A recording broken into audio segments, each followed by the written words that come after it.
मंगलवार के दिन रोट या मीठी रोटी का भोग भी लगाया जाता है। ऐसा कहा जाता है कि मनोवांछित फल मिलता है।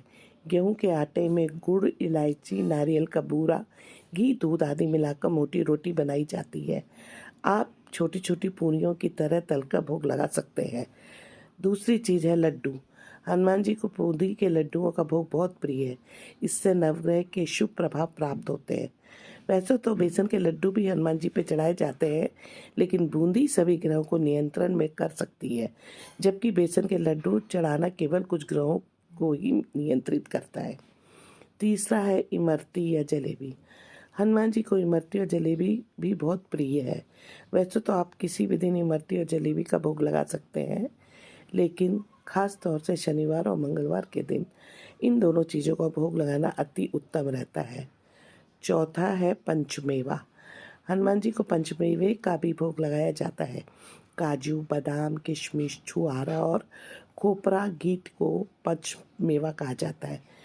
पंचमेवा के भोग लगाने से हनुमान जी बहुत जल्दी प्रसन्न होते हैं और भक्तों पर अपनी कृपा बनाए रखते हैं। केसर भात हनुमान जी का प्रिय है। केसर भात का भोग लगाने से हनुमान जी बहुत जल्दी प्रसन्न हो जाते हैं। अगर कोई व्यक्ति 5 मंगलवार को केसर भात का भोग लगाता है, हनुमान जी के और सन्मुख रखता है, तो उसके हर तरह के संकटों का समाधान होता है। हनुमान जी को गुड़ चने का प्रसाद अति प्रिय है। कहा जाता है कि इससे हनुमान जी की कृपा प्राप्त होती है और मंगल दोष भी दूर होता है।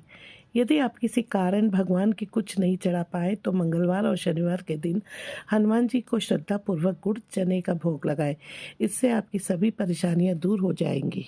यदि आपके जीवन में बहुत परेशानियां चल रही हैं और आपकी परेशानियां खत्म होने का नाम ही नहीं ले रही हैं, और संकट है या ऐसा काम है जिसे करना आपके बस का नहीं है, तो आप अपनी जिम्मेदारी हनुमान जी को सौंप दें।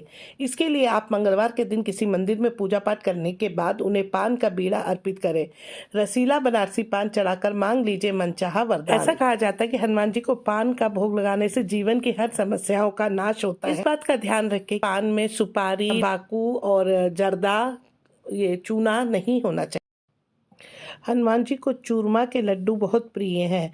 जिनके बच्चे गुमसुम रहते हैं या जिनका मन बहुत उदास रहता है, उनको हनुमान जी को चूरमे के लड्डू का प्रसाद चढ़ाना चाहिए। इसी में थोड़ी देर हनुमान मंदिर में बैठ के सीताराम का कीर्तन करना चाहिए। हनुमान जी को लगा हुआ चूरमे का प्रसाद खाने से मन प्रसन्नचित हो जाता है और परेशानियां दूर हो जाती हैं। अगर संभव हो तो भोग के लिए केवल शुद्ध घी का ही इस्तेमाल करें। साफ सफाई का पूरा ध्यान रखें। अशुद्ध अवस्था में ना तो मंदिर जाए और ना ही पवन पुत्र को भोग लगाए।